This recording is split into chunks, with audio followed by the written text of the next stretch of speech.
भाई साहब, आज बात करते हैं यूनाइटेड नेशंस की। जब पूरी दुनिया ने पहला विश्व युद्ध देखा, दूसरा विश्व युद्ध देखा और उससे हुआ नरसंहार देखा, उसके बाद पूरी दुनिया को रियलाइज हुआ कि हमें एक ऐसी अंतर्राष्ट्रीय इंस्टीट्यूशन की ज़रूरत है जो पूरी दुनिया में शांति बहाल कर सके, पूरी दुनिया की जनता के भविष्य को बचा सके। तो ऐसे में यूनाइटेड नेशंस 1945 में फॉर्म होता है, यूनाइटेड नेशंस 1945 में बनता है। यूनाइटेड नेशंस की स्थापना हुई थी पूरी दुनिया में शांति के लिए, दुनिया की जनता के भविष्य के लिए। पर बात आती है कि क्या यूनाइटेड नेशंस ऐसा कर पाया?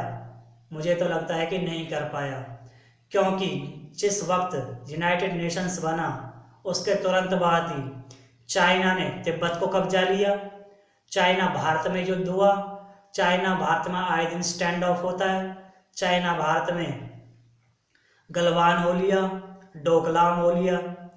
पाकिस्तान और भारत की बात कर लो, आए दिन भारत और पाकिस्तान में सीज फायर होता है, भारत और पाकिस्तान ने दो दो तीन तीन युद्ध लड़ लिए।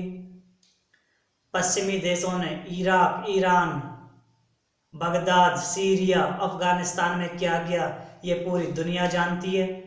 एजरबाईजान में और आर्मेनिया में युद्ध हो लिया। अभी जो करंट में पिछले 1.5-2 साल से रशिया यूक्रेन में जो युद्ध चल रहा है, अभी जो बिल्कुल ताज़ा ताज़ा है वो इजराइल और फ़लस्तीन में कन्फ्लिक्ट चल रहा है। हमास ने इजराइल पर हमला कर दिया है, बदले में इजराइल ने बदले में इजराइल ने गाजा के एक हॉस्पिटल पर बम गिरा दिया है। तो पूरी दुनिया में ना तो शांति है, ना ही इस तरीके से पूरी दुनिया का भविष्य हो सकता है। तो बात आती है कि इसका फ़ायदा क्या है? पूरी दुनिया में तबाही मचा रखी है, उसके बाद भी यूनाइटेड नेशंस के मुंह से कुछ नहीं निकलता है, ना ही ये कुछ करता है। ये सिर्फ कुछ करता है तो पश्चिमी देशों के तोता बना बैठा है। जैसे ही पश्चिमी देश इससे जो कुछ बोलते हैं वैसे ही ये बोलता है और वैसा ही ये करता है। पश्चिमी देशों ने एक मोमेंटम बना रखा है, एक मैकेनिज्म बना रखा है पूरी दुनिया को कंट्रोल करने का। वो है यूनाइटेड नेशंस, वर्ल्ड बैंक और IMF, जिससे पश्चिमी देश पूरी दुनिया को कंट्रोल करते हैं, क्योंकि पूरी दुनिया विकसित होना चाहती है और अपने विकास के होने के लिए लोन चाहिए होता है। वो लोन कौन देता? IMF और वर्ल्ड बैंक। अब ये इन दोनों को ही कंट्रोल कौन करता है? पश्चिमी देश। और जब इनसे भी कोई बच जाता है तो फिर यूनाइटेड नेशंस की खास बात यह है कि एक भी पश्चिमी देश यूनाइटेड नेशंस के किसी रूल को नहीं मानता है। और यूनाइटेड नेशंस की एक और ख़ास बात है कि यूनाइटेड नेशंस के जिन रूलों को कोई देश अगर मानने भी लगता है तो यूनाइटेड नेशंस उस देश के बिल्कुल गर्दन पकड़ लेता है, बिल्कुल उसे अपने तरीके से कंट्रोल करने की कोशिश करता है। और पश्चिमी देश इसकी एक नहीं सुनते हैं, ना इसकी मानते, वो जो चाहे वो करते हैं। ये हमने देखा है अफ्रीका में भी, Iraq, Iran, Baghdad, Syria, Afghanistan में क्या हुआ ये पूरी दुनिया जानती है। और अभी भी पूरी दुनिया में 2 जगह जहाँ कन्फ्लिक्ट है वो रशिया और यूक्रेन, इजराइल और फिलिस्तीन। इसके बाद भी यूक्रेन कुछ नहीं कर रहा, आराम से तोता बना बैठा, चुप शांत। पूरी दुनिया में आग लगी हुई है। इसको बनाया किसके लिए था? शांति के लिए, बेहतर भविष्य के लिए। भाई साहब, बात तो तब आती है कि अंततः जितने भी इंटरनेशनल इंस्टीट्यूशन से अंततः किसके लिए बनाए हैं? दुनिया की जनता के लिए, हर देश की जनता के लिए, कि इनके भविष्य को बेहतर बनाया जा सके। पर आप देखिए, भारत के पास 140 करोड़ की जनसंख्या है, उसके बाद भी यूनाइटेड नेशंस के परमानेंट सिक्योरिटी काउंसिल में परमानेंट सीट नहीं है। यूनाइटेड नेशंस के सिक्योरिटी काउंसिल में परमानेंट सीट नहीं है, इतनी बड़ी जनसंख्या होने के बाद भी।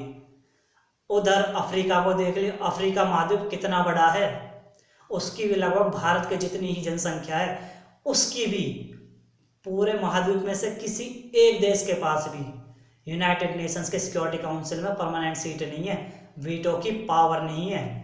और तो और यूनाइटेड नेशंस इतना बेकार हो चुका है कि यदि कोई ग्लोबल आतंकवादी है, यदि कोई ऐसा आतंकवादी है जिसका पूरी दुनिया में खौफ है, यदि उसको भारत जैसा देश या और कोई देश ग्लोबल टेररिस्ट घोषित करने की बात करता है यूनाइटेड नेशंस में, वहीं जिन देशों के पास ये वीटो की पावर है वो इसे वीटो कर देते हैं, जिसकी वजह से पूरी दुनिया आतंकवाद से लड़ने में नाकामयाब रहती है। तो क्या फ़ायदा है ऐसे यूनाइटेड नेशंस का?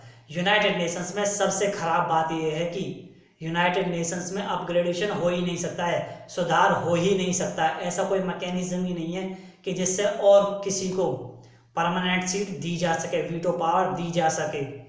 ये भगवान ही जाने ये कब होगा। ऐसा तो है नहीं कि पांचों की पांचों जिनके पास वीटो पावर है वो किसी एक देश को बोल ही देंगे। हर कोई ना कोई किसी ना किसी से कंपटीशन करता है। कंपटीशन की वजह से कोई भी देश नहीं चाहता कि कोई भी देश आगे बढ़े। कंपटीशन की वजह से कोई ना कोई किसी ना किसी को रोक ही लेता है परमानेंट सीट के लिए, वीटो की पावर के लिए। और इस यूनाइटेड नेशंस में और कोई अदर मैकेनिज्म ही नहीं है जिससे कि वो इसमें वीटो की पावर पा सके, कोई बेहतर देश वीटो की पावर को पा सके। तो क्या फ़ायदा है ऐसे यूनाइटेड नेशंस का जो ना तो पूरी दुनिया में शांति बहाल कर सका, ना पूरी दुनिया के भविष्य को अच्छा कर पाया। तो क्या फ़ायदा है ऐसे यूनाइटेड नेशंस का?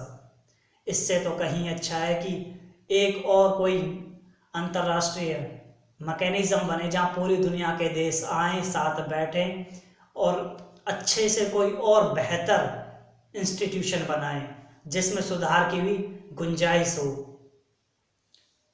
तभी आगे पूरी दुनिया बढ़ सकती है इस ग्लोबल वर्ल्ड में, नहीं तो कोई फ़ायदा नहीं है। यूनाइटेड नेशंस सिर्फ पश्चिमी देशों का तोता है बस। इसके अलावा और क्या बात करें?